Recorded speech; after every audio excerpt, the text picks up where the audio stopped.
আসসালামু আলাইকুম। বিভিন্ন সময় অনেকে আমাকে প্রশ্ন করছেন যে, "ভাই আমার হইছে অল্প কিছু হাঁস পালতেছি ১০ টা ২০ টা। তো আমার হাঁসগুলো হইছে গিয়ে পা বেঁকে যাচ্ছে। আসলে বেঁকে যাওয়ার কারণটা কি?" বা অনেক সময় বলেন যে, "ভাই আমার হইছে গিয়ে হাঁসের হইছে গিয়ে গলা ব্যাকা হয়ে গেছে। আসলে এটার কারণটা কি?"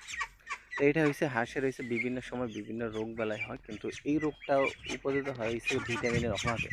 তো এই রোগটা যখন আমরা হাঁস, মুরগি পালন করি তখন কিন্তু আমরা এই জিনিসটা করি না যে ভিটামিন কোনো কিছুই খাওয়াই না।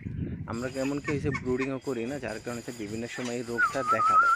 তো আপনারা যখনই হাঁস পালন করবেন চেষ্টা করবেন ব্রুডিং করার জন্য। আর তার সাথে হইছে এই জিনিসটা কাজ করবেন।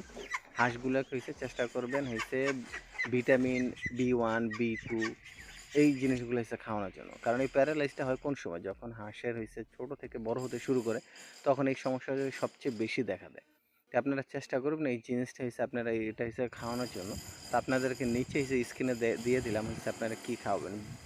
বিটা 3 বা হইছে থায়োবিন যে জিনিসটা আছে, আপনার ২ টা হইছে একই কাজ করে।